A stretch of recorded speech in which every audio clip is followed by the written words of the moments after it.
پته ولګي د بیبي را پاسول تهجد لا د مونږ دعوت ورکول دا سړی باندې ضروری دي، ضروري سړی له پکار چې خپلم تهجد لا پاس او بیبي را پاس. اوس په څوک داسې وکړي په دې دور کې څوک داسې کولی شي شپې به را پاسوي خپلې بیبیانې چې جګړه درسره کوي که نه کوي درسره و به مني دا خبره. نن سبا بیبیانې د خاوند دا نه مني چې یاره ورته یې کور نه بار مه وځه هسې فضول نه مني. ستا غلامه خو نه یم نه دی نوکر یم او نه در باندې خرڅ یم. که خاوند ورته وایي چې یاره دا کپړې سمې اچوه د پردې لباس اچوه دا صحیح د دې نه خو نه اچول ښه دي. تاسو یې نه د بعضې زموږ خویندو میندو داسې پړونې تو کړي ویښتې پکې ټول ښکاري بدن یې کپړې پکې ټولې ښکاري نري نري پړونې دي نو بیا څه لا اچوې خو بس سرتوره ګرځه که نه. هسې هم نافرماني د الله پاک او د رسول الله مبارک کې نو خو سمه پکې جهنم ته ځان ورسوه چې جهنم کې خو راته مرتبه میلو شي که نه.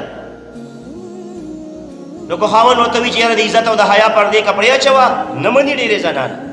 باغیانې شوي دي. که ورته وی چې لکه بازار ته مزه بازار کې ته څه کې زه به دله راوړم ستا څونه کپړې پکار دي زه به دله راوړم. ډېر زموږ داسې وروڼه دي هغه ورته وایي زه به دله راوړم بیبي ورته وایي نه نه ته نه پوهېږې ته رنګونه نه پېژنې ته کپړې نه پېژنې تا دروي دوکه کوي دوکاندار ته به وایې دی داسې د ترور لور ده دې سره دوکه نه کوي. نو هغه بیا سمه په سټ کې ووایه دوکاندار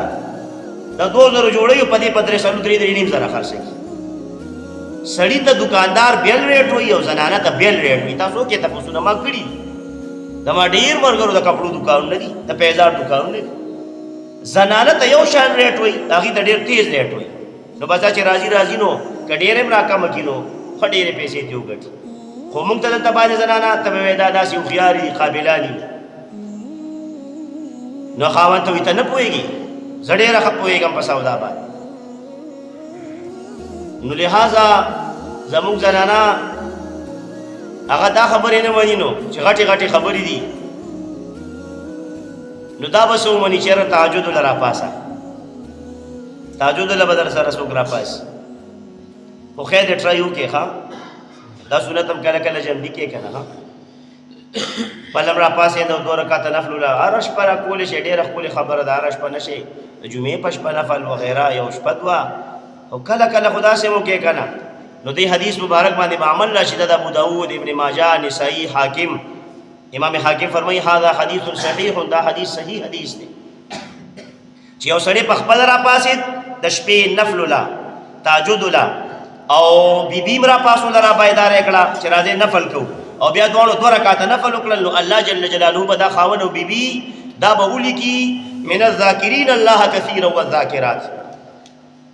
ډیر ذکر کوونکو د الله تعالی چې کم بندګان دي نارینه او زنانه په هغه صف کې به دا دواړه ولیکل شي مطلب لویه مرتبه وته بلو شي.